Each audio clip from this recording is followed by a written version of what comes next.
Bom dia. Ok. Bom dia a todos, pessoal. Queria agradecer ao Departamento de Eletrocardiologia do INCOR, participar mais uma vez do curso de Eletro, fazendo uma apresentação deste bloco, deste segmento, que trata da presença de estimulação cardíaca artificial durante o traçado de eletrocardiograma de pacientes portadores de dispositivos implantáveis. Essa apresentação é uma sequência da aula anterior, que foi apresentada pelo Dr. Anísio Pedrosa, e em função disso eu vou tentar fazer um link dessa aula passada do Dr. Anísio com a próxima aula, que vai tratar das arritmias em pacientes portadores de dispositivos cardíacos eletrônicos implantáveis. Então eu vou repetir alguns conceitos que o Anísio deve ter comentado com vocês, porque eu penso que os conceitos básicos de estimulação cardíaca são fundamentais para a gente identificar a presença de disfunções, que é a segunda metade da minha apresentação. E antes da gente entrar diretamente no assunto da interpretação eletrocardiográfica, gostaria de lembrar que isso tudo que a gente está falando, ela se relaciona a todos os dispositivos cardíacos eletrônicos implantáveis. Então, quando a gente fala em eletro de marcapasso, a gente também está falando de eletros de ressincronizador cardíaco, eletro de desfibriladores implantáveis, e aí dentro de uma combinação bastante ampla hoje em função do desenvolvimento tecnológico. Então, sem querer ser cansativo, queria recordar vocês que nós temos sistemas de marcapasso câmara única, que podem ser atriais ou ventriculares, sistemas de marcapasso câmara dupla, atriais e ventriculares, os ressincronizadores cardíacos, que são átrio biventriculares ou apenas biventriculares, os cardiodesfibriladores, que também podem ser câmara única, câmara dupla e ressincronizadores. Quando nós identificamos a presença de um dispositivo desses no eletrocardiograma, muitas vezes não dá para a gente saber do que nós estamos falando. Porque graficamente, a simples presença de espícula não te diz se aquilo é um marcapasso, se é um desfibrilador ou etc.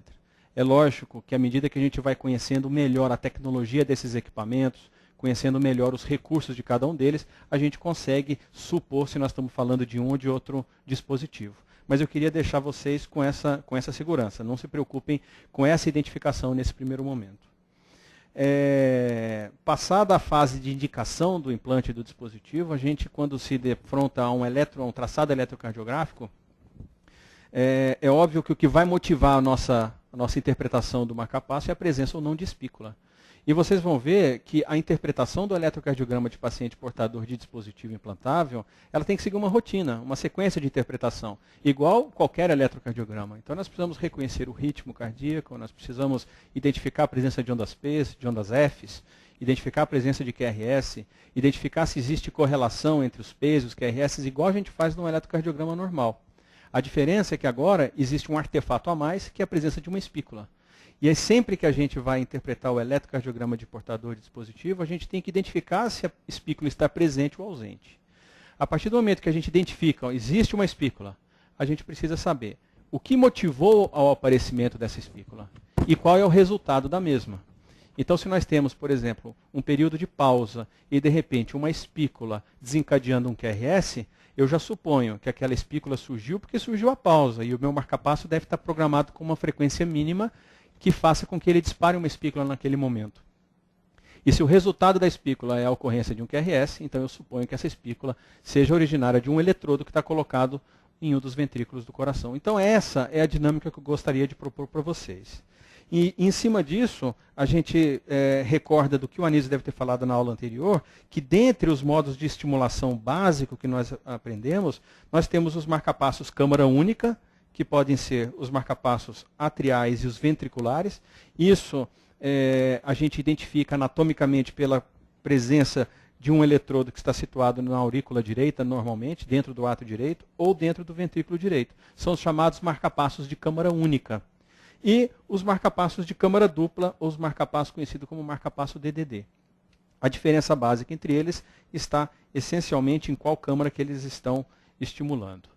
A partir do momento que nós temos essa possibilidade de diferentes dispositivos, de diferentes configurações, é que nós vamos aprender como dar nome ao modo de estimulação. Então, quando nós falamos que um paciente é portador de um marcapasso VVI, e essa linguagem é internacional, nós estamos utilizando este código, chamado código NBG, que é uma normatização internacional proposta pela Sociedade Americana e Europeia para que a designação de um modo de estimulação seja uniforme no mundo inteiro. E como que esse código batiza os modos de estimulação? Um código composto por 5 letras. A primeira letra, ela vai falar qual a câmara que está sendo estimulada. Então, se nós temos um marcapasso ventricular, a câmara está sendo estimulada é o ventrículo, e por isso ela recebe a letra V, por exemplo, como a primeira letra desta codificação. A segunda letra se refere à câmara que está sendo sentida. Ou seja, esse marcapasso ele estimula o ventrículo e também é capaz de sentir o ventrículo. Então, por exemplo, essa segunda letra pode ser um V. A terceira letra fala o que acontece quando o marcapasso sente aquela câmara. Por exemplo, um marcapasso câmara única, que é capaz de estimular o ventrículo, que é capaz de sentir o ventrículo, e sempre que ele sentir o ventrículo, ele vai se inibir para privilegiar a condução própria do paciente. Então, nesta codificação, um marcapasso câmara única ventricular, programado em modo VVI, nós sabemos que ele estimula o ventrículo, que ele sente o ventrículo, sempre que ele sente o ventrículo, ele se inibe. A quarta letra é bastante simples, ela fala apenas da presença ou ausência de sensor de variação de frequência. Então vamos pegar o conceito de um paciente com bloqueio atrioventricular total, totalmente dependente. Se você desliga o marcapasso, o paciente entra em assistolia, ou seja, ele não tem batimento espontâneo nenhum. Esse paciente ele é completamente dependente e se você deixar o marcapasso dele programado com uma frequência fixa, esteja ele dormindo, esteja ele acordado, almoçando, esteja ele correndo da chuva, a frequência dele vai ser sempre aquela que você programou. E a gente sabe que isso não é fisiológico. As nossas demandas fisiológicas dependem da nossa necessidade metabólica. Então, existe um recurso dos dispositivos em geral, que é o sensor de variação de frequência, que quando ele está acionado faz com que a frequência cardíaca varie de acordo com uma série de situações fisiológicas. Por exemplo, correr. Então, se o marcapasso está programado com esse dispositivo acionado, nós vamos colocar a letra R, de resposta de variação de frequência. Então, por exemplo, neste exemplo nosso, um paciente portador de marcapasso VVI-R significa que ele estimula o ventrículo, sente o ventrículo, quando ele sente o ventrículo, ele se inibe, e se houver estimulação de variação de frequência, a frequência dele vai variar, dentro de limites programáveis. Por exemplo, ele vai variar de 60 a 120. Então, se o paciente está dormindo, está em 60. Se ele está caminhando, vai para 70, 80. Se ele está correndo, vai bater nos tais 120 que eu quis programar. Se nós colocarmos esse recurso desligado, então é um marcapasso VVI0 ou VVIO, ou seja, o sensor está desligado, ele vai trabalhar apenas com aquela frequência fixa que você programou. A quinta letra, ela fala da presença ou ausência de estimulação multissítio em determinada cavidade. Por exemplo, os ressincronizadores cardíacos, em que nós temos estimulação multissítio ventricular, nós colocamos um eletrodo no ventrículo direito e um eletrodo no ventrículo esquerdo, então nós estamos estimulando os ventrículos em 2 sítios. Nós vamos chamar esse modo de estimulação em modo VVI-RV, por exemplo. Os marcapassos biventriculares. Se for, por exemplo, numa estimulação multissítio atrial, e existe estimulação multissítio atrial, pacientes que apresentam distúrbio de condução intraatrial muito exuberante, hoje de indicação bastante restrita, mas ainda presente, nós podemos colocar 2 eletrodos dentro do átrio, e aí o paciente terá uma estimulação biatrial ventricular. 2 eletrodos nos átrios, estimulação multissítio atrial, e um eletrodo só no ventrículo direito. O modo de estimulação nesse caso, a quinta letra seria A ao invés da letra V. Então, tudo que nós vamos falar a partir de agora, na interpretação dos nossos traçados, está baseado nesta codificação NBG, o código de 5 letras. E é óbvio que para a gente memorizar tudo isso, a gente vai ver uma série de traçados para a gente poder exercitar esse conceito. Então, a nossa interpretação eletrocardiográfica começa com o traçado do eletro. Se nós estamos fazendo a interpretação do eletro, a primeira coisa que eu reconheço quando eu avalio um eletro de marcapasso é a presença de uma espícula. Quando eu identifico a presença de uma espícula, é fundamental que eu relacione essa espícula com algum evento intrínseco do paciente. Por exemplo, nesse traçado, fica claro para a gente que a estimulação está propiciando a ocorrência de uma onda P e que não existe espícula para o evento ventricular. O ventrículo está se despolarizando de forma espontânea. Então, por esse traçado, eu consigo identificar que existe um ritmo de marcapasso atrial exclusivo. Pode ser que esse marcapasso seja, então, um marcapasso câmara única atrial. Quando nós utilizamos uma ferramenta que se chama canal de marcas, esse traçado é obtido pelo programador de marcapasso. Observe nessa parte inferior que a cada evento, o próprio aparelho que nós utilizamos para avaliar o marcapasso nos ajuda a interpretar o eletrocardiograma. Isso, lá no laboratório de eletrocardiologia, vocês não vão ter. Vocês vão ter só o eletro anterior, que não tem esse canal de marcas. Mas aqui, nesse momento, é importante porque ele nos ajuda a entender como que o marcapasso interpreta esses eventos. Essa primeira letra que está apontada aqui, AP, Atrial Pace, está mostrando para a gente que existe uma espícula, essa espícula despolariza uma onda P e, de fato, essa espícula é uma espícula atrial.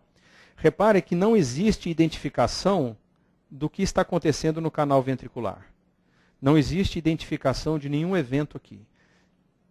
Isso significa que esse marcapasso não enxerga o ventrículo. Se ele enxergasse o ventrículo, e aqui nós temos um QRS espontâneo, ele iria colocar aqui para nós a sigla VS, de Ventricular Sense. Então, este é um eletrograma com canal de marcas de um paciente portador de um marcapasso câmara única atrial. É a mesma coisa do eletro anterior, espículas atriais com condução para os ventrículos espontânea, que aqui nós estamos confirmando que ele realmente só está estimulando o átrio. Repare que em determinado momento, a frequência atrial aumenta espontaneamente. Isso faz com que as espículas atriais fiquem inibidas. Então, ao invés de nos avisar AP, igual ele estava aqui atrás, ele começa a nos avisar AS, que ele está sentindo o batimento espontâneo atrial e, por isso, o marcapasso está inibido. Não existe emissão de espícula nenhuma nessa segunda metade do eletrocardiograma.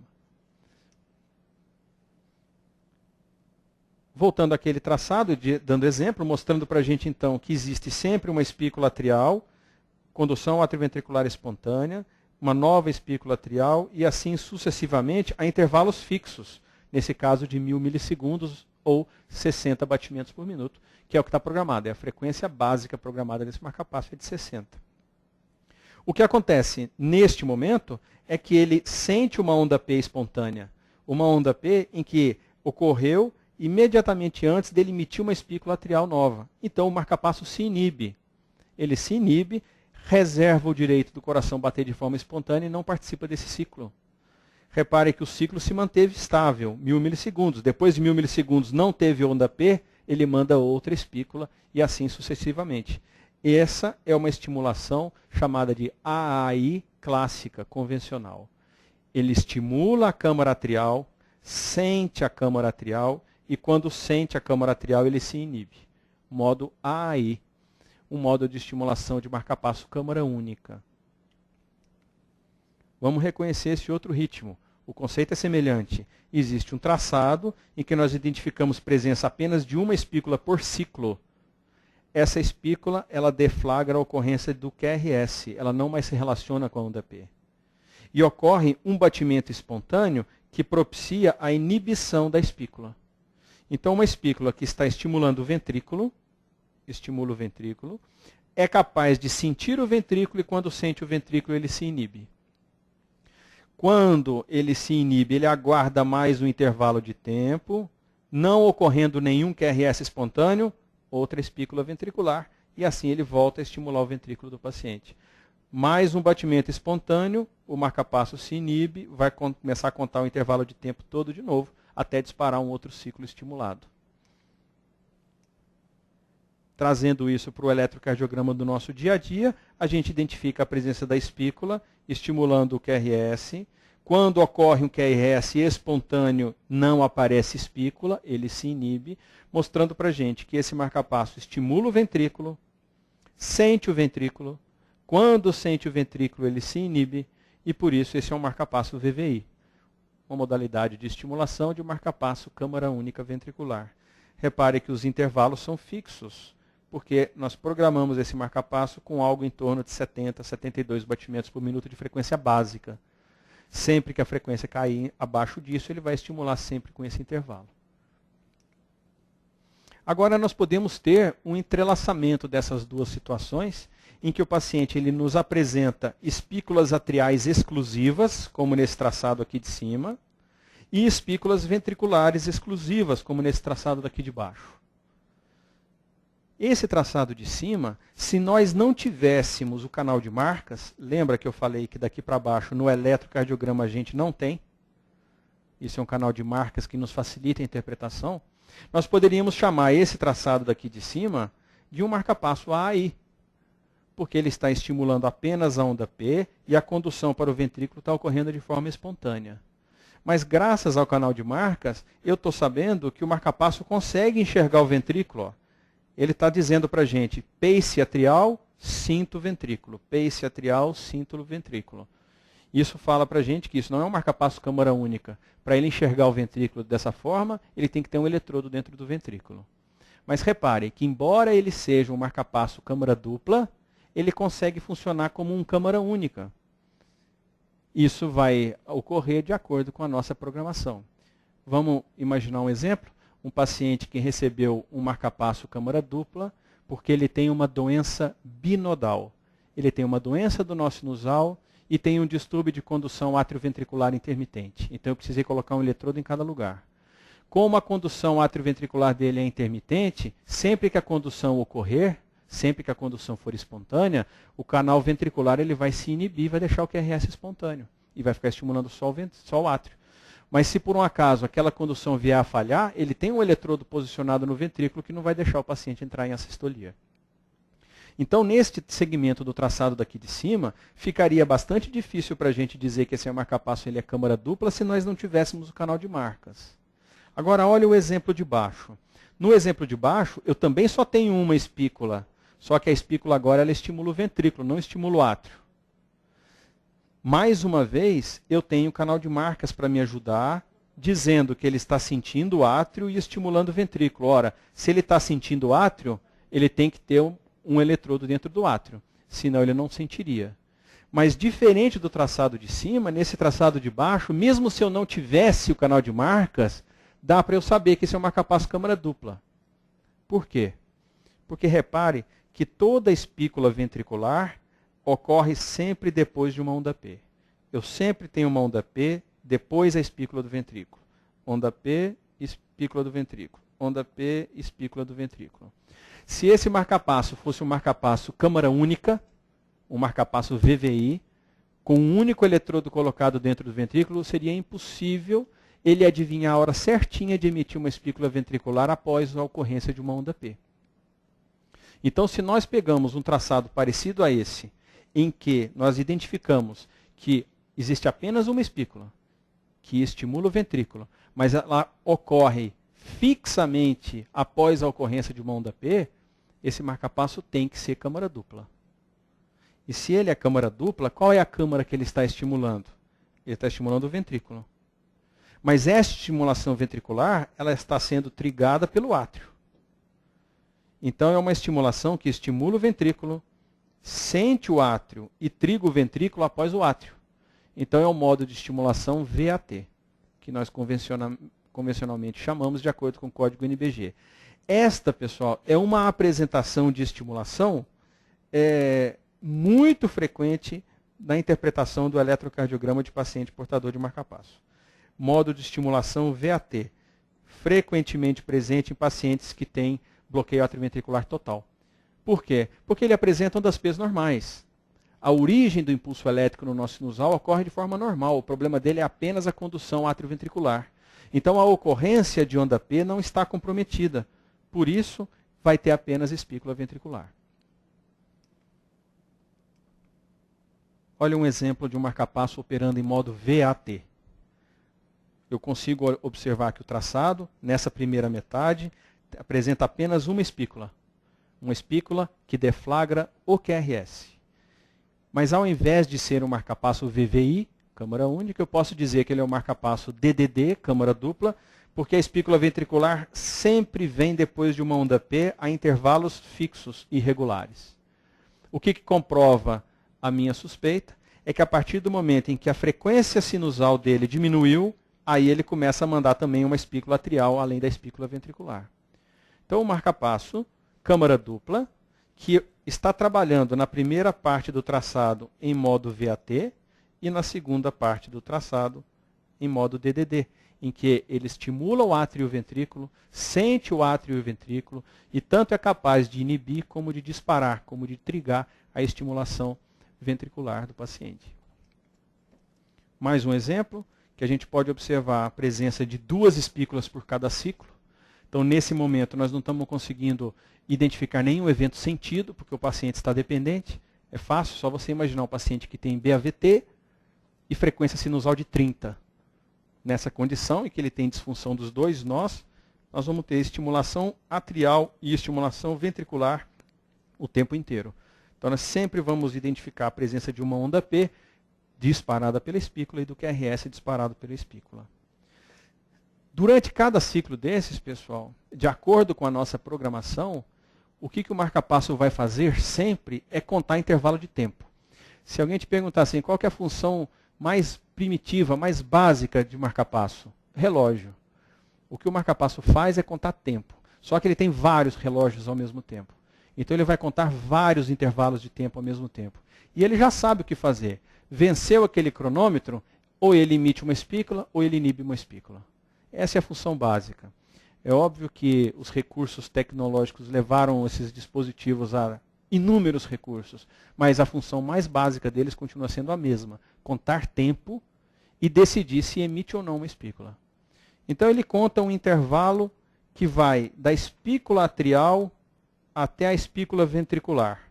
Esse é o chamado intervalo AV. Entre a espícula atrial e a espícula ventricular, o que ele espera que ocorra? O QRS. Se não houver QRS, ele estimula o ventrículo. Se houver QRS, ele inibe o ventrículo. Depois que ele emitiu a espícula ventricular, qual é o próximo intervalo que ele quer contar? Até a próxima onda P. Ou seja, o próximo intervalo VA. Então, o que o marca-passo fica fazendo é isso. Intervalo AV, intervalo VA. Intervalo AV, intervalo VA. Intervalo AV, intervalo VA. O tempo todo. Se por um acaso, enquanto não vier a próxima espícula atrial, aparecer uma onda P, ele inibe o canal atrial. Ele inibe o canal atrial e depois do átrio dispara a espícula do ventrículo. Se não aparecer onda P, se não tiver onda P, ele vai disparar a espícula atrial e depois a espícula ventricular. Então ele vai fazendo isso de forma repetitiva. Alguns cuidados são importantes na hora da engenharia desse negócio. Porque nós sabemos, por exemplo, que uma espícula, embora ela apareça assim como uma linha reta no traçado eletrocardiográfico, a espícula ela tem uma morfologia que lembra um potencial de ação. Se nós colocarmos o papel do elétron correndo rapidamente, a gente vai ver que uma espícula ela tem largura e amplitude. Então, na hora que começa a estimulação artificial proporcionada pelo dispositivo, por exemplo, pelo marca-passo, o próprio marca-passo ele pode ir reciclando o seu próprio ciclo a cada momento em que ele sente uma estimulação elétrica. Então, alguns cuidados na engenharia disso precisam ser tomados.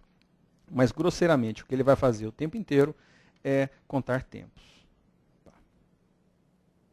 Um dos recursos que foi primariamente lançado para tentar preservar a condução espontânea do paciente é o que se conhece hoje por histerese. Histerese hoje é considerada uma função básica de marca-passo. Além de contar tempos e emitir espícula, a função de histerese permite com que o marca-passo preserve o batimento espontâneo do paciente a maior parte do tempo. Como que funciona? Imaginem um marca-passo, câmara única, um marca-passo VVI, programado com uma frequência em torno de 72 batimentos por minuto. Ele emite uma espícula ventricular, dispara o QRS, conta o intervalo de tempo, emite outra, a intervalos sempre regulares, intervalos fixos. Até o momento em que ele percebe um batimento espontâneo, que pode ser uma simples extrasístole. partir do momento que ele identifica aquela extrasístole, ao invés dele ciclar com a mesma frequência, ele reduz a frequência do marcapasso automaticamente, por exemplo, para 60 batimentos, para ver se o ritmo do paciente acorda. Isso tem várias vantagens. A primeira vantagem é que o batimento artificial, conceitualmente, sendo artificial, ele não é fisiológico.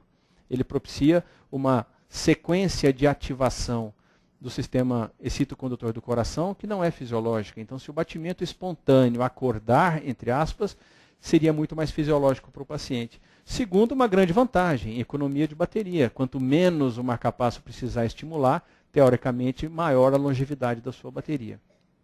Então, o conceito de esterésia é super importante, porque, por exemplo, em traçados de Holter, talvez seja uma das funções básicas que a gente mais vai encontrar durante 24 horas de registro. A ocorrência de variação de frequência que, aparentemente, a gente não consegue explicar. O paciente vem regularzinho, funcionando com frequência básica de 60, de repente eu vejo que a frequência cai para 50, 48, 45. Se nós observarmos que sempre a frequência cai a partir de um batimento sentido, nós podemos dizer que esse paciente está com um marcapasso com esterese programada. Como nós sabemos, os marcapassos, principalmente os marcapassos câmara dupla e os marcapassos com ativação de sensor de variação de frequência, nós precisamos programar, além da frequência mínima, além da frequência básica, a frequência máxima. Por exemplo, o paciente recebe um marcapasso câmara dupla devido à ocorrência de BAVT, mas ele é um paciente que tem doença coronária. Então, eu quero mantê-lo beta bloqueado e não quero que ele tenha episódios de taquicardia, qualquer que seja, para não ter crises de angina. Então, eu vou limitar a frequência máxima desse marcapasso, independente da atividade que ele faça. Ah, mas ele corre, ele joga tênis, não interessa. Eu quero que a frequência dele não ultrapasse 110 batimentos por minuto. Eu vou lá no programador, coloco a antena sobre o marcapasso e programo a frequência máxima 110 ou 120. O que acontece nos pacientes que têm bloqueio atrioventricular total é que a frequência sinusal vai continuar sendo a frequência sinusal espontânea do paciente. Você não sabe, a onda P do paciente não sabe que você não quer que a frequência suba mais do que aquilo. O que vai acontecer quando atingir a frequência máxima que você programou?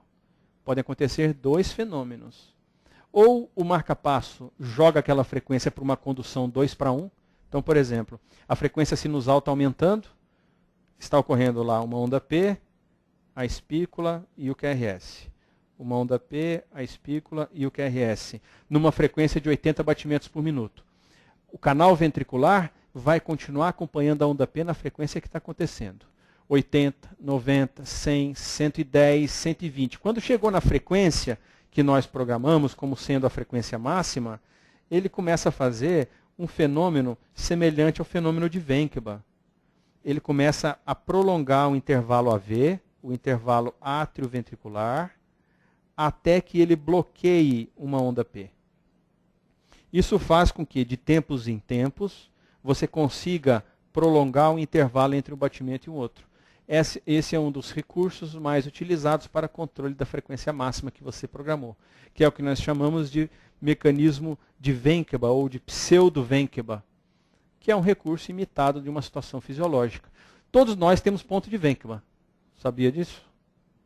Se nós fizermos uma estimulação esofágica em nós todos e colocar o eletrodo esofágico encostado no nosso átrio esquerdo e aumentando a frequência nossa, mesmo a gente estando em repouso, eu capturo o átrio e eu consigo acelerar o átrio na frequência que eu quiser.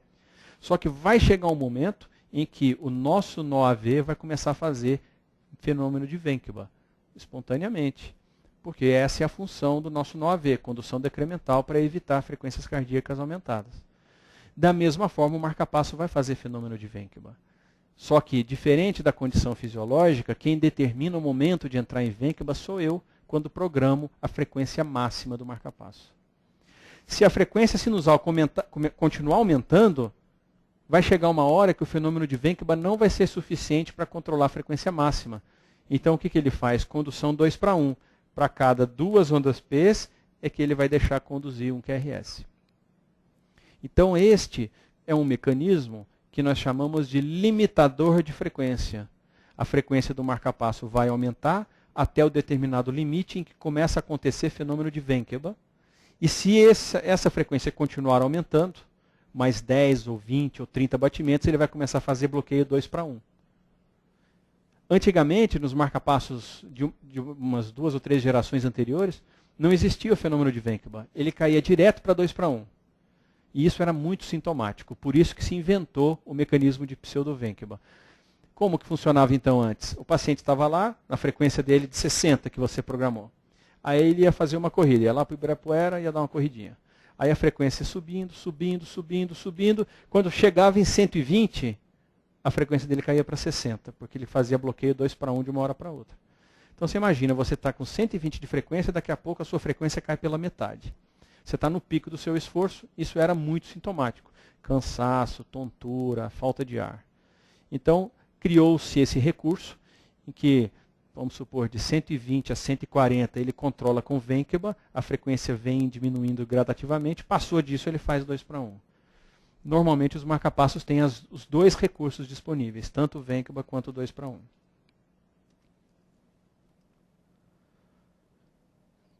Reforçando isso que eu já mostrei para vocês, olha que curioso, esse é um traçado, isso vocês vão ver bastante na prática do dia a dia, de um paciente que apresenta uma espícula por ciclo. Vocês concordam? Cada ciclo tem uma espícula, olha aqui na parte de cima. Cada ciclo tem apenas uma espícula. E essa espícula ela está relacionada ao evento atrial. Concordam? A espícula está promovendo a ocorrência de uma onda P. Estão de acordo? Eu queria que vocês participassem. Pode falar, não tem certo ou errado. Cada espícula gerando uma onda P. Cada espícula gerando uma onda P. Agora, percebam que curioso.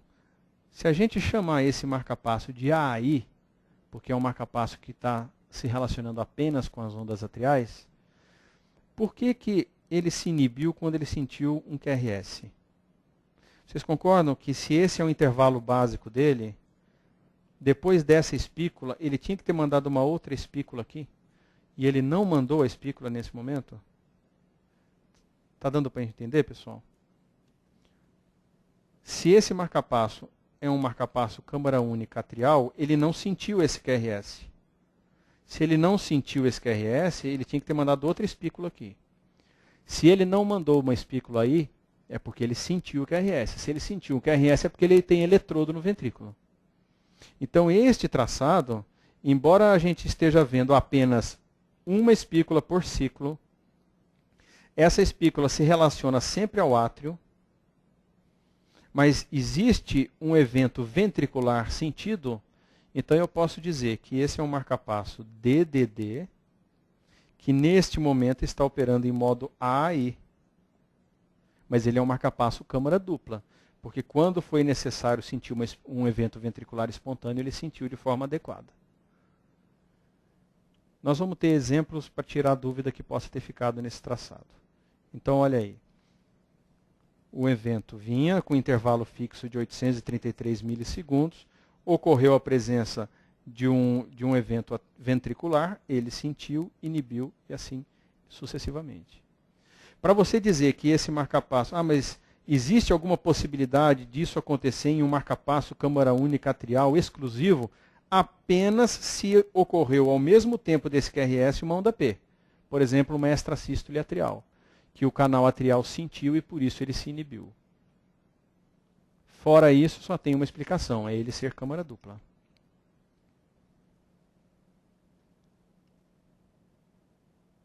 Aqui nós temos mais um traçado de um paciente portador de marca-passo em que nós estamos identificando apenas uma espícula por ciclo. Repare que nesse primeiro momento, nós temos espículas aqui que estão aparentemente relacionadas com a ocorrência de onda P. Mas repare que depois que a gente tem um QRS sentido, eu continuo tendo espículas relacionadas ao QRS com o mesmo intervalo de antes, mas sem nenhuma ocorrência de onda P.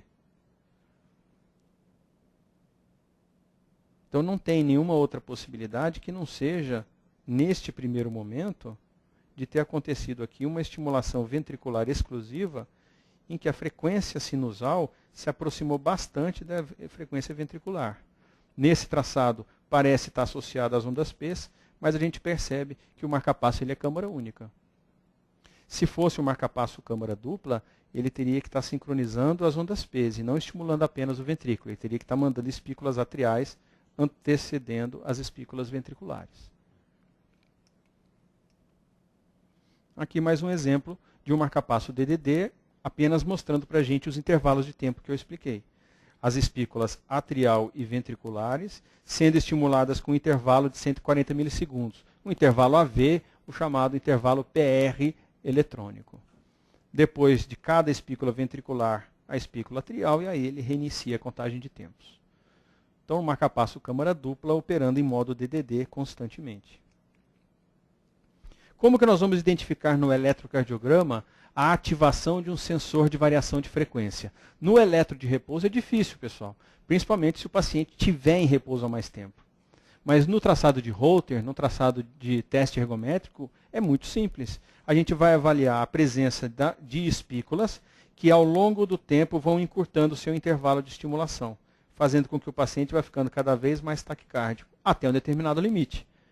Qual é o limite? Eu que vou dizer. No meu canal limitador de frequência, eu vou dizer, esse marcapasso é um marcapasso VVIR, em que a frequência mínima dele vai ser 60 e a frequência máxima vai ser 120. Então, o sensor ele irá respeitar os limites que eu estou dando para ele. Por mais que ele possa continuar correndo, nadando, fazendo bicicleta, a frequência vai chegar ao máximo na frequência que eu mesmo programei. Então, esse é uma dos aspectos eletrocardiográficos em que nós encontramos variação de frequência em paciente portador de marcapasso com maior frequência. É a ativação do sensor de variação de frequência.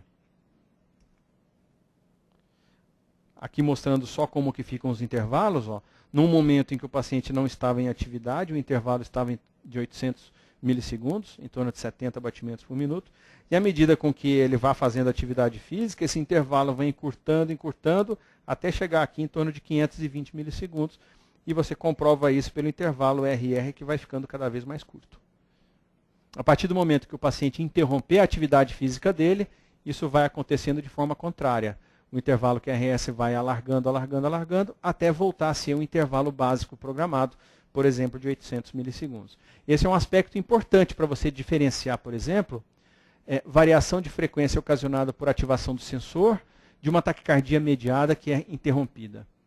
Vocês vão ver na próxima aula o conceito de taquicardias induzidas, conduzidas e mediadas, mas uma arritmia relacionada com a estimulação, ela dificilmente vai ter variação gradual como o sensor de variação de frequência, em que a sua frequência sai de 60 a 70, atinge um pico e depois do esforço ela volta a diminuir, simulando uma condição fisiológica, que acontece com a gente em qualquer curva de teste ergométrico.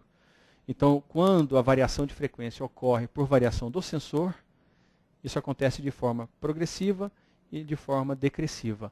Warm-up e cool-down, como se fala em inglês, no momento em que você está elevando e desacelerando a frequência cardíaca. Existe um recurso presente em todos os dispositivos atuais, que já é considerado uma frequência, uma função básica, que é acionada sempre que um paciente entra em arritmias atriais. Vamos imaginar, pessoal, uma situação em que o paciente tem um marcapasso câmara dupla e que eu programei a frequência máxima dele em 140 batimentos por minuto. Isso significa que ele vai sentir a onda P e vai estimular o ventrículo. Modo de estimulação VAT. Sente a onda P, estimula o ventrículo. Sente a onda P, estimula o ventrículo. Aí o paciente começa a fazer uma atividade física qualquer, a onda P acelera, a espícula ventricular acelera junto. É assim que está programado. E aí, em determinado momento, o paciente faz uma arritmia atrial. Faz um flutter atrial, uma fibrilação atrial, uma taquicardia atrial sustentada. Numa frequência de 200, 300, 500, no caso de uma fibrilação atrial. Qual vai ser o comportamento do marcapasso? Se a frequência sinusal aumenta um pouco além do limite que nós programamos, ele vai utilizar o mecanismo de Wencker, vai fazer o bloqueio 2 para 1, E isso vai conseguir controlar a frequência do marca-passo. Mas e se o paciente fizer uma frequência de 500, de 300? Ele diminuir 2 para 1, para fazer um bloqueio 2 para 1, não vai resolver muita coisa. A frequência dele vai cair de 300 para 150, 180. Então existe um recurso que se chama mudança automática de modo, ou função mode switching, em que o marca-passo ele abandona o canal atrial sempre que ele sentir uma frequência sinusal, uma frequência atrial acima de um determinado limite. Por exemplo, eu programo lá e digo para ele, olha, você vai acompanhando a onda P, igual está nesse traçado, desde que a frequência de batimentos atriais não ultrapasse 150 batimentos por minuto. Se ocorrer qualquer coisa que você sinta frequências atriais acima de 150, desligue o canal atrial e mude o seu modo de estimulação para ventricular exclusivo, modo VVI. Então acontece nesse traçado que o paciente entra em fibrilação atrial, repare a linha de base, com uma frequência evidentemente muito acima de 150, e ele desliga o canal atrial e fica estimulando em modo VVI. Então repara como que foi o diagnóstico e como que ele aplicou esse algoritmo. Ele vinha estimulando neste intervalo, um intervalo seguindo a frequências de onda P.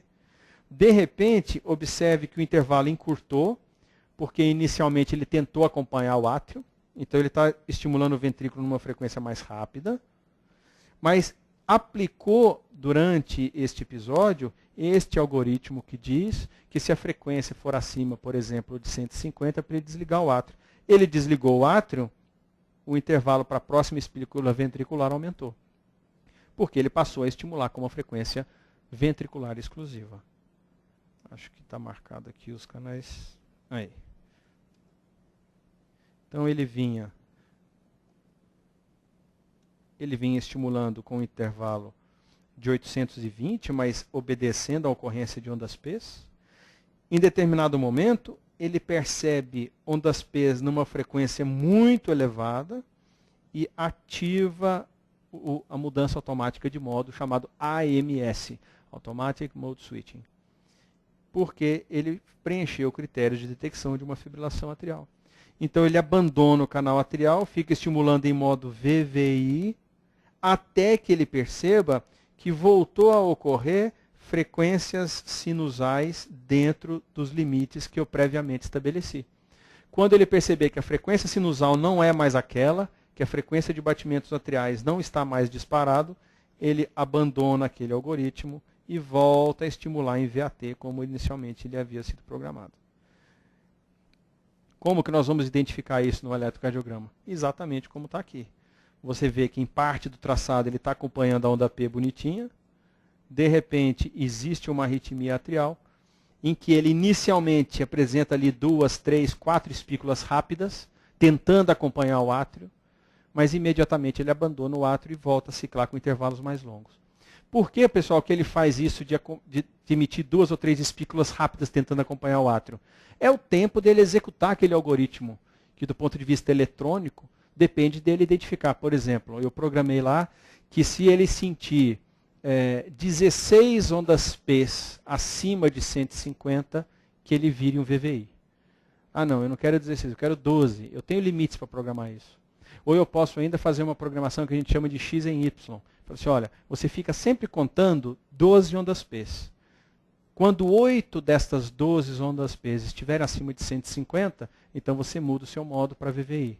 Então, dependendo do modelo, dependendo do fabricante, dependendo de como eu programei, pode ser que o marca-passo demore mais ou menos tempo para fazer essa reversão automática de modo. Então, é comum que você identifique lá, vinha bonitinho, de repente 2, 3 espículas na frequência alta, e puf, e aí eles passam e você consegue identificar que ele abandonou o canal do átrio.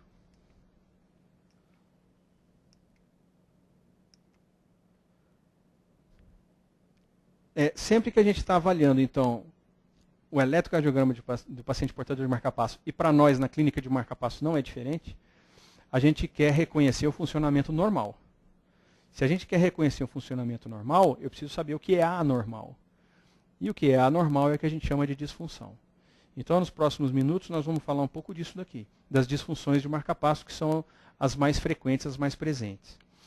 As principais disfunções de marca-passo, elas estão relacionadas a poucos fenômenos, pessoal, então não é complicado.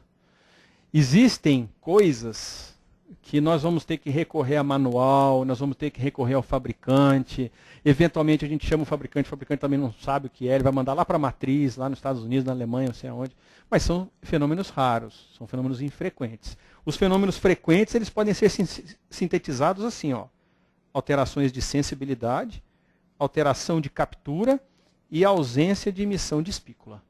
Então, no grosso, se a gente conseguir identificar se o paciente está identificando equivocadamente um evento espontâneo, se a espícula não está sendo capaz de provocar o evento que eu esperava, ou se essa espícula nem existe, então eu já estou sabendo identificar uma disfunção de marca-passo. Vamos começar. Basicamente, as disfunções de sensibilidade são convencionalmente chamadas de undersensing e oversensing. Undersensing é quando o marca-passo sente pouco. Então ele está sentindo menos do que ele deveria. Olha esse traçadinho curto, ó. Tem uma espícula ventricular e um QRS, uma espícula ventricular e um QRS, uma espícula ventricular e um QRS, e aí um QRS. E depois do QRS, a espícula.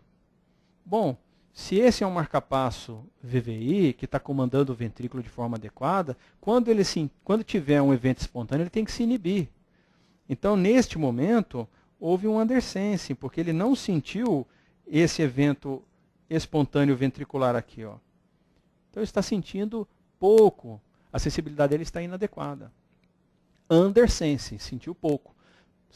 Não conseguiu enxergar aquele QRS e emitiu uma espícula. No exemplo de baixo, acontece o contrário. Vamos supor que seja o mesmo marca-passo de cima. Uma espícula ventricular e um QRS.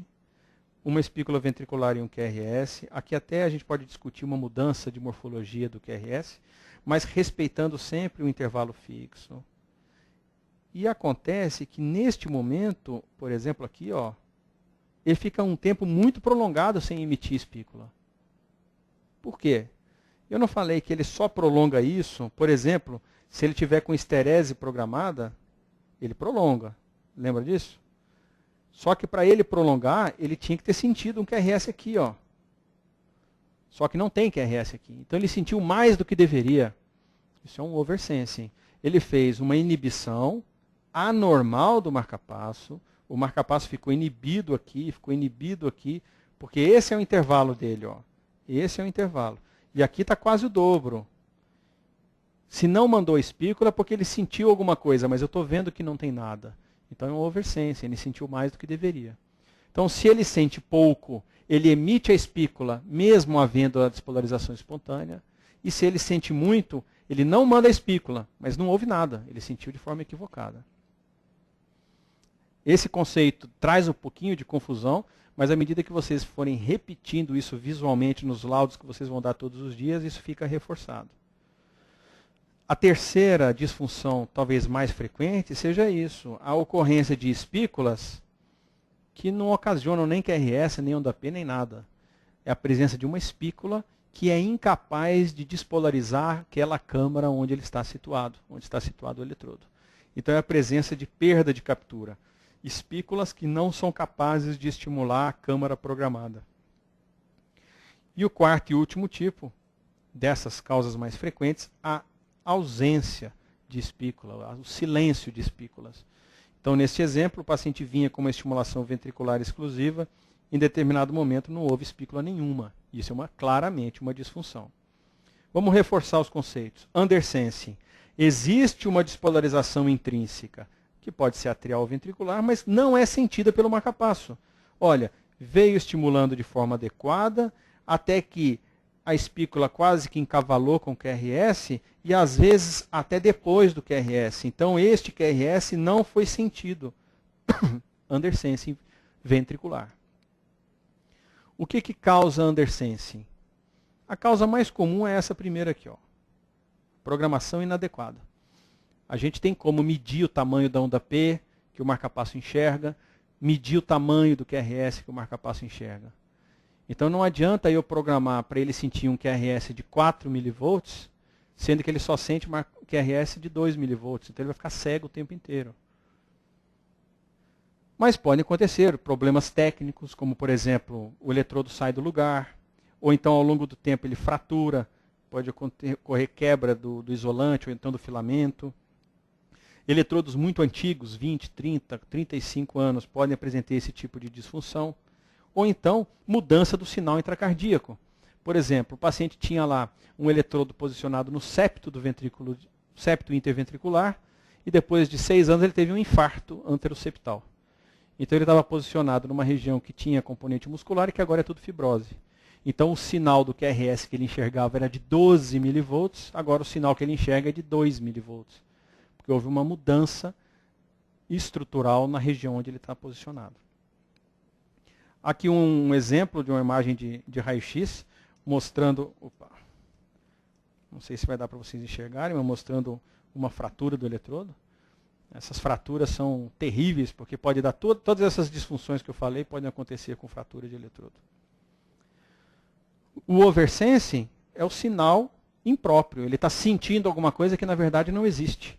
Então olha só que o canal de marcas, aquela dica que eu falei que a gente não tem no eletro de superfície, mostrando que ele está sentindo alguma coisa aqui, sense ventricular, mas na verdade não tem QRS ali. Ele sentiu outro aqui, sentiu vários QRS aqui embaixo, e que na verdade não existem QRS. Então ele está sentindo alguma coisa que é inadequado. Também pode ser por má programação. Por exemplo, eu posso programar uma sensibilidade muito baixinha, eu programo lá uma sensibilidade de 1 milivolt. Então qualquer ruído que tenha 2 milivolts, ele vai achar que é QRS e ele se inibe. Então pode ser uma programação inadequada minha. Mas geralmente não é. Geralmente é defeito do condutor, má conexão no gerador ou exposição a interferências eletromagnéticas. Essa é uma condição em que existe um oversense sem defeito. Por exemplo, o paciente, nós tivemos um caso há alguns anos atrás, que tinha um marca-passo, um BAVT e teve uma síncope embaixo do prédio da Gazeta. E quando nós interrogamos, naquele período, ele teve um acúmulo exagerado de interferência eletromagnética gravado pelo monitor do marca-passo. Então entraram diversos ruídos que ele achou que era QRS, inibiu e o paciente teve uma síncope. Isso pode acontecer, em tese, com qualquer fonte geradora de interferência eletromagnética. Detectores de metais, micro-ondas, enfim, vários tipos de interferência são possíveis nesse caso. Normalmente, quando o paciente apresenta disfunção de sensibilidade, no canal atrial isso geralmente passa em branco, porque é muito raro o paciente ter um sintoma limitante porque está sentindo uma onda P ou deixando de sentir uma onda P. A gente acaba fazendo esse diagnóstico no eletrocardiograma, no Holter. Mas no caso do canal ventricular é dramático, principalmente o oversensing do canal ventricular. Porque se tem oversensing, ele está sentindo muito, o canal se inibe, e ele se inibindo é assistolia ao paciente. Perda de captura atrial. Perda de captura, a gente identifica a presença de uma espícula no átrio sem onda P correspondente. Bom, perda de captura, o conceito está fácil. Nesse caso, a gente não pode nem dizer que foi uma falha do marca-passo, porque imediatamente antes da espícula, ele não sentiu uma onda P. Então esse traçado, por exemplo, que a gente pode dar os dois exemplos, ele tanto teve um undersensing quando teve uma falha de captura, mas a falha de captura foi em consequência do undersensing. O átrio ainda estava em período refratário. Então ele não conseguiu estimular o átrio porque o átrio não estava excitável nesse momento. Mas conceitualmente existe uma espícula atrial aqui, não tem onda P, e aí ele manda a espícula ventricular depois. Isso também pode acontecer por disfunção de eletrodo, por problemas técnicos, por exemplo, se o eletrodo atrial cair. Ele normalmente é colocado na aurícula ou na parede lateral, e se ele se solta pelo movimento cardíaco e cai, a gente perde a capacidade de sentir. Aí mostrando o eletrodo ventricular e o eletrodo atrial solto, caindo pela cava inferior ou às vezes até entrando dentro do ventrículo direito. Mais uma vez, quando a perda de captura acontece no canal ventricular, a situação é mais dramática, porque resulta em assistolia. Você tem uma espícula, não tem QRS resultante, o paciente não tem débito, o coração não contrai, ele vai ter muito mais sintoma do que a perda de captura atrial. As causas de perda de captura normalmente são técnicas e estruturais, como disposicionamento de eletrodo. Uma causa muito rara, mas que pode acontecer, é uma energia de estimulação baixa. Então, Nós sabemos que eu preciso gerar uma certa energia para que eu consiga provocar uma despolarização na câmara que eu quero. Isso se chama limiar de estimulação. Se o paciente apresenta um limiar e eu programo uma energia abaixo do limiar, ele não vai gerar despolarização daquela câmara. Então eu preciso ajustar isso com programação. O envelhecimento do eletrodo, problemas de conexão ou defeitos de longo prazo também podem resultar nesse tipo de falha de captura. Mais uma vez a fratura, que está sempre presente dentro das nossas suspeitas diagnósticas, e causas mais raras. Eu já citei, o infarto pode alterar toda a eletrofisiologia local da região onde o eletrodo está posicionado, e isso pode gerar perdas. Uso de drogas, distúrbio eletrolítico. Recentemente chamaram a gente na hemodinâmica por um marca-passo temporário que não capturava o ventrículo. O hemodinamicista já tinha colocado o eletrodo do marca-passo temporário em todas as regiões, ponta, septo, via de saída, estimulava com o marca-passo temporário em energia máxima 12, 20 milivolts, sem captura. No desdobrar dos acontecimentos, conseguiu-se equilibrar aquilo, e o que acontecia com o paciente? O paciente estava em uremia, ele tinha um potássio quase de 8. Insuficiência renal aguda, potássio de 8. Depois que se tomou as medidas para hipercalemia, que o potássio caiu para 5, ele já capturava com limiares baixos. Então, sempre lembrar que isso é uma causa relativamente comum. Isso, hoje em dia, é uma causa incomum. Vocês reparem que esse gerador é um gerador de marca-passo câmara dupla. Eu consigo perceber que tem 2 eletrodos conectados a ele. Mas dentro do coração só tem um eletrodo. Cadê o outro? Ele estava mal fixado, o eletrodo foi tracionado e enrolou todinho aqui na loja do gerador. Quando você abre a loja para manusear esse equipamento, você vê que o eletrodo está todo emaranhado aqui dentro. Então isso é uma outra coisa. Você pega um marca-passo câmara dupla, você só vê um eletrodo lá, tem alguma coisa estranha, né? Mais uma vez as fraturas. Ausência de espícula, tem um exemplo melhor aqui na frente. Ausência de espícula, ela pode acontecer por aqueles mesmos problemas de conexão do eletrodo, falência do eletrodo, mas a causa mais comum é essa, desgaste de bateria. Então, o paciente que apresenta desgaste de bateria, ele frequentemente apresenta esse tipo de disfunção. Deixa eu mostrar um exemplo.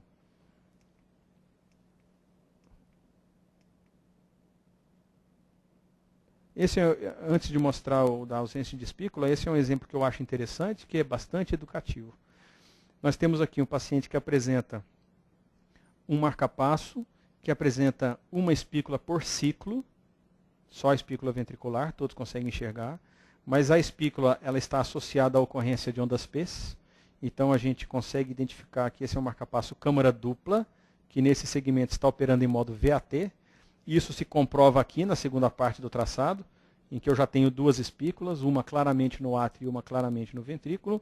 E aqui eu apresento esse episódio bizarro, em que eu tenho uma espícula, a onda P, e não tenho a espícula ventricular e muito menos o QRS.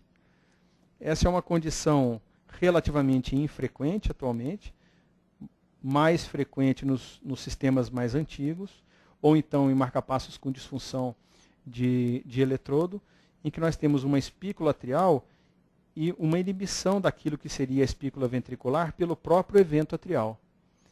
Então, o canal ventricular sentiu o fenômeno atrial ocasionado pela espícula do átrio, que nós chamamos de crosstalk. São os canais conversando entre si, mas de forma equivocada. Existe uma conversa, uma comunicação cruzada entre os 2 canais e que o canal ventricular foi inibido pelo canal atrial. É uma disfunção de sensibilidade. Lembre-se disso, pessoal. Sempre que não tem espícula onde você deveria ver uma espícula, existe disfunção de sensibilidade. Quando existe um oversensing do canal ventricular, eu já falei para vocês. Imagine um marca-passo VVI e tem um oversensing. Ele vai inibir as espículas ventriculares e vai resultar em assistolia. Mesma coisa o marca-passo DDD com oversensing ventricular. A espícula atrial vai estar bonitinha, a onda P vai estar bonitinha, mas se ele tem um oversensing ventricular, ele vai se inibir e vai resultar em assistolia. E se ele tem um oversensing atrial, num marca-passo AI? Mesma coisa. Ele vai inibir as espículas atriais e vai resultar numa bradicardia sinusal qualquer. Mas e se ele tiver um oversensing no marca-passo DDD? um oversensing atrial num marcapasso DDD. No marcapasso DDD, o ventrículo não é trigado pelo átrio? Se ele está com oversensing no canal atrial, ele começa a sentir muita coisa no átrio e começa a disparar o ventrículo de forma equivocada. É o que está acontecendo aqui. É um marcapasso câmara dupla, uma espícula atrial, uma espícula ventricular, e de repente ele dá uma rajada de estimulação ventricular, porque ele acha que o canal atrial está acelerando demais. Observem só que este mesmo problema que aconteceu no átrio também aconteceu no ventrículo, ó, porque ele fez uma pausa aqui que não deveria existir.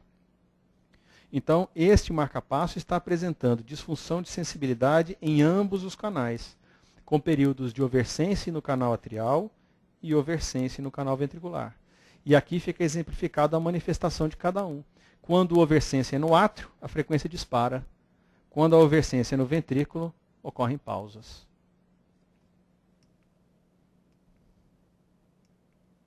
Aqui o exemplo que eu queria dar, para finalizar, para a gente ir para os casos, a ausência da emissão de espícula. Então você tem um marcapasso que vem ciclando adequadamente e que de repente você não consegue identificar espículas. Isso pode acontecer em diversas situações. Uma das mais frequentes é a interferência por miopotenciais. O que seria isso? Interferências por miopotenciais. É o coração, o sistema de marcapasso, confundir a estimulação atriada, a estimulação elétrica estriada esquelética com a estimulação elétrica do miocárdio, do sistema excitocondutor. Então, um paciente que apresenta, por exemplo, um sistema com algum tipo de lesão e que por esforços musculares ele confunde aquele potencial elétrico com o QRS e ele se inibe de forma equivocada. Nesse traçado tem até uma colinha aqui, que é um traçado de Holter, que o paciente estava praticando atividade física e isso resultou em inibição anormal do marcapasso. Vamos passar para os casos, senão fica muito tarde. E depois, se alguém quiser ver mais traçado, tiver alguma outra dúvida, a gente volta a conversar.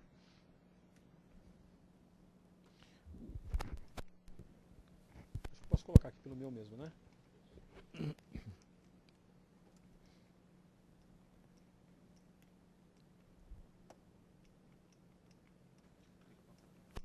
Aí.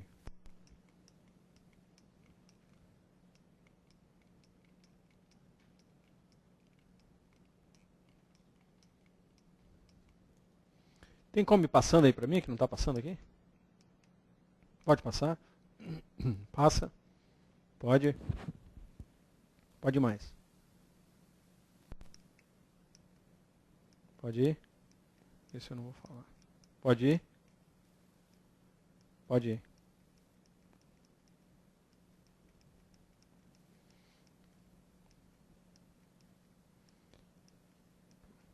Pode ir, está acabando. Mais?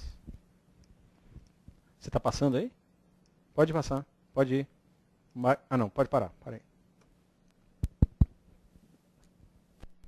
Bom, boa tarde. Vou apresentar os dois casos clínicos de hoje. Então esse é o caso de número 40,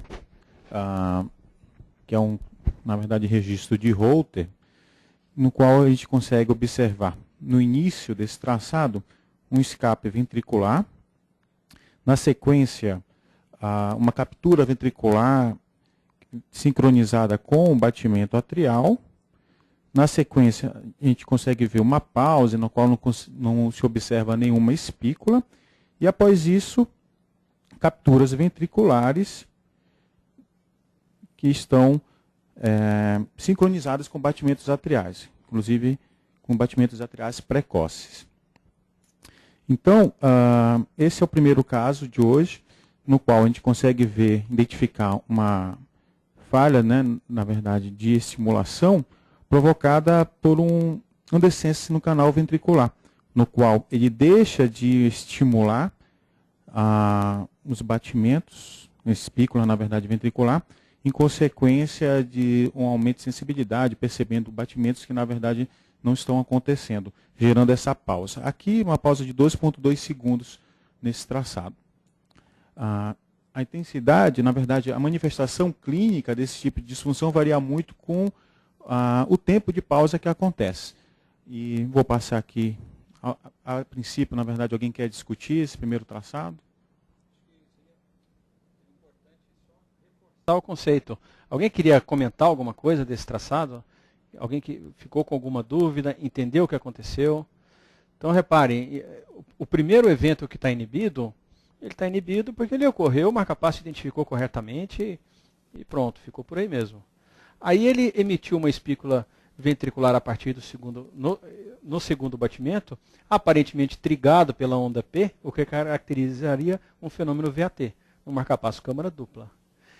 E aí ele faz uma pausa, apresenta ali duas ondas P's, uma não é seguida nem de QRS nem de espícula, e a segunda apresenta um QRS que pode ter sido casual, pode ter sido um escape que aconteceu com um acoplamento razoável em relação à onda P, simulando ali uma condução AV espontânea, que não parece ser, porque no primeiro evento, nitidamente é um escape que vem quase junto da onda P. Se nós temos esse intervalo, é porque o marca-passo sentiu alguma coisa ali que não foi adequada. Lembrem-se, o marca-passo é um contador de tempos, que vencendo o intervalo de tempo pré-estabelecido, ele tem que tomar uma decisão. Ele emite ou não a espícula. Essa é a decisão que ele tem que tomar. Então, se nós imaginarmos, deixa eu só dar uma rabiscadinha aqui para completar. Se nós imaginarmos que teve essa espícula e que nós sabemos que esse marca-passo está trabalhando em modo VAT, e aqui eu tenho uma nova onda P, de duas uma.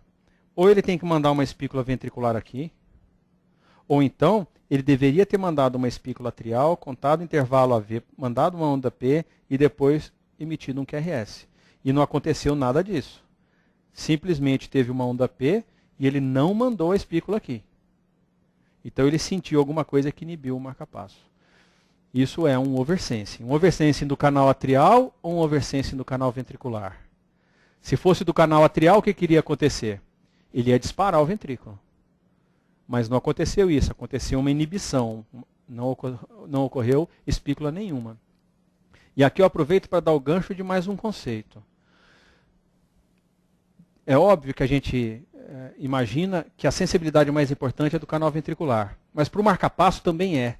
Por quê? Porque a ocorrência de uma sensibilidade no canal ventricular reinicia o marca-passo inteiro. É o reset do marca-passo. Então, os cronômetros do marca-passo zeram quando ele enxerga um QRS, inclusive o cronômetro atrial. Quando ele tem uma sensibilidade da onda P, ele dispara o ventrículo. Mas se ele tem uma sensibilidade de QRS, ele reinicia a contagem de tudo. Por isso que ele resulta em assistolia e a espícula atrial não acontece logo depois. Se a gente ficar imaginando que ainda estou em dúvida, eu não sei se isso daqui é realmente um VAT ou se não é uma coincidência temporal entre a onda P e a estimulação QRS, esse último batimento aqui tira qualquer dúvida que você tenha. É impossível um marca-passo câmara dupla encurtar o intervalo de batimento ventricular de um batimento a outro com essa magnitude que não seja um marca-passo câmara dupla. Nenhum sensor é capaz de estimular o ventrículo com frequências tão rápidas.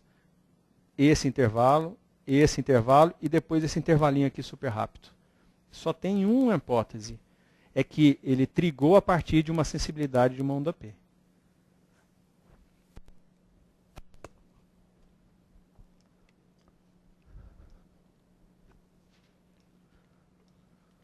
Pode passar, obrigado. Bom, então aqui é a descrição desse primeiro traçado, que é um traçado de Rotre com 2 canais simultâneos, que conseguimos visualizar esse escape ventricular, na seguida uma captura trigada pela estimulação atrial, período de pausa devido ao descense, e na sequência batimentos, capturas ventriculares sincronizadas com batimentos atriais mais precoces. Então, isso aconteceu, na verdade, devido a interferências eletromagnéticas causadas por microfraturas no eletrodo.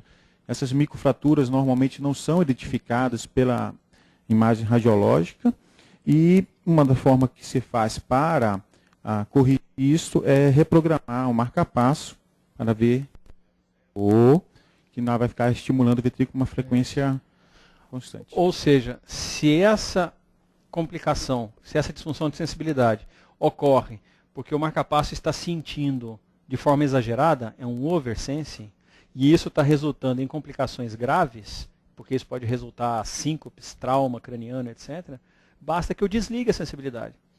Eu falo para o rapaz, meu filho, então você não está sabendo sentir, você não vai sentir nada. Aí você desliga a sensibilidade. Ou seja, você torna o marca-passo cego, você torna ele assíncrono. A partir do momento que você fez isso, você desligou o canal de sensibilidade, então ele vai emitir espícula o tempo inteiro, independente do que aconteça. Ele não vai enxergar nada. Então você vai começar a ter o quê? Undersensing, porque ele não está sentindo nada. Mas numa condição como essa, eu prefiro que ele peque pelo excesso. Então é preferível ter undersense do que ter oversense. Para um marca-passo câmara dupla, deixá-lo assíncrono significa mudar o modo para D00. Ele estimula o átrio ventrículo, não sente nenhum dos dois. Então ele não vai fazer nada com essa sensibilidade. Se for um marca-passo câmara única, V00. Estimula o ventrículo, mas ele está cego. Então ele não sente nenhum dos dois e ele não tem resposta à sensibilidade porque ele não está sentindo ninguém.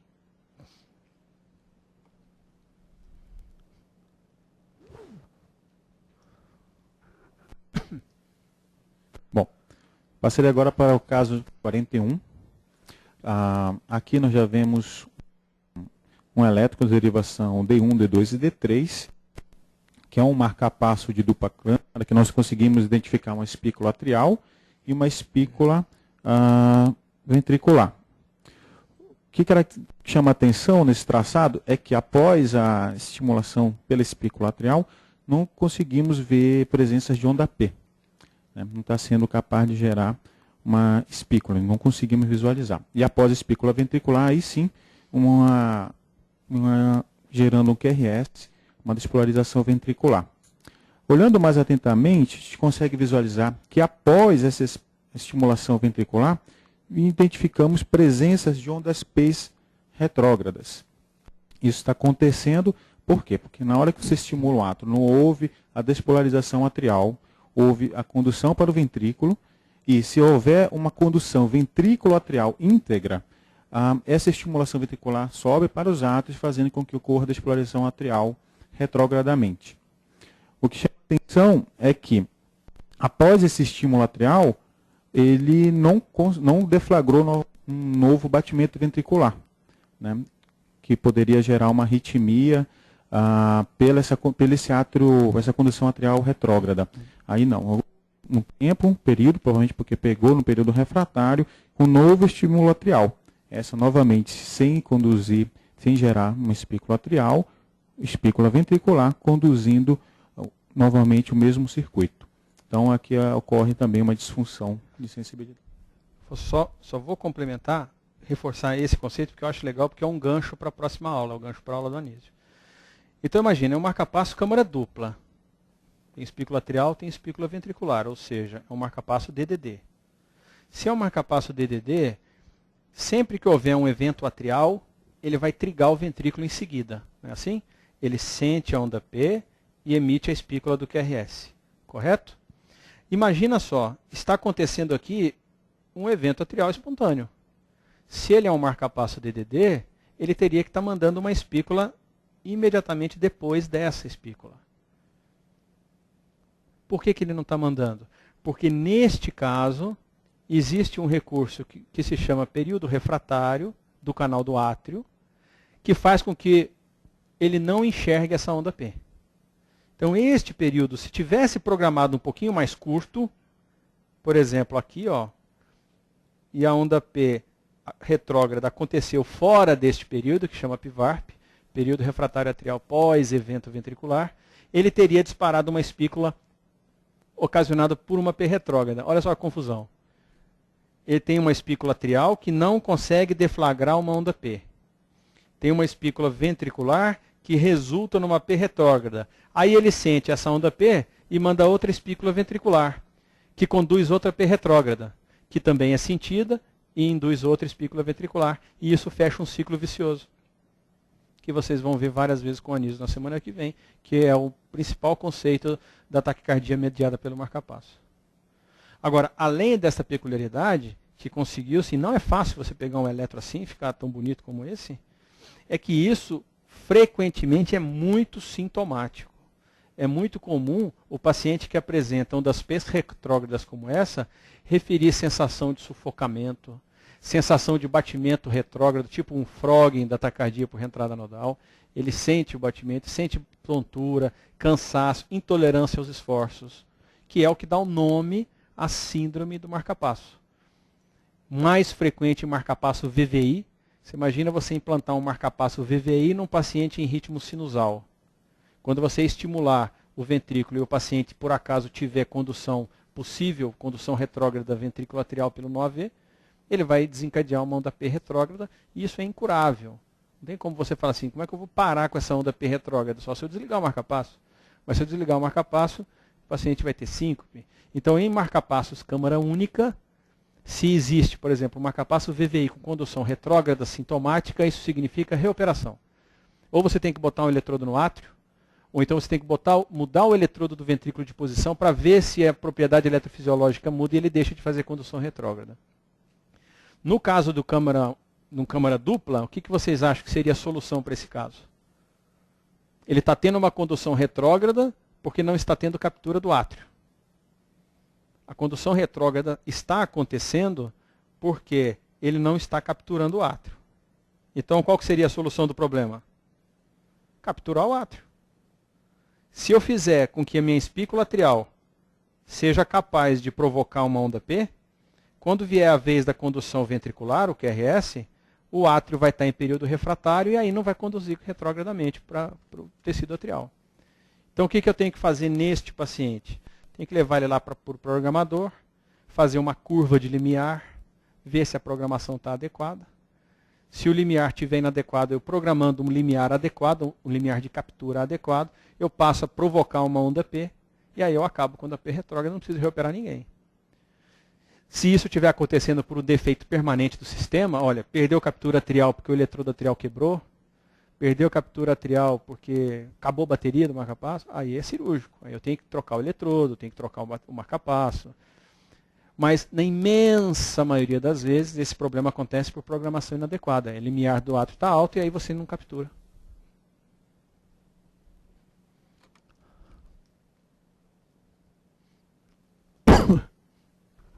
Bom, para concluir, a descrição do traçado. Então, ocorre aqui a captura ventricular seguida por ciclo de estimulação atrioventricular com uma frequência de estimulação de 800 milissegundos e um intervalo AV de 150. Então, como foi descrito, não há captura atrial e após 250 milissegundos observa a onda P retrógrada. Como o doutor acabou de nos explicar, isso pode ser corrigido através da reprogramação da energia de estimulação, fazendo com que ocorra a captura da estimulação atrial. Com isso, após a estimulação ventricular, os átrios estariam no período refratário, não ocorrendo então a recorrência de ondas P retrógradas. Esse período refratário que eu falei para vocês, ele vem de fábrica mais ou menos em torno disso mesmo, 250 milissegundos. Então, assim, só para fazer um exercício, se essa onda P retrógrada estivesse acontecendo a 280 milissegundos, 30, 20 milissegundos depois do QRS, ele teria engatado a taquicardia mediada pelo marcapasso. Ele só não engatou porque a onda P retrógrada ela é precoce em relação ao QRS e isso fez com que o marcapasso ignore essa onda P. Se ela estivesse caindo um pouquinho mais para frente, teria engatado a taquicardia mediada. Se alguém tiver alguma dúvida, estou à disposição. Obrigado.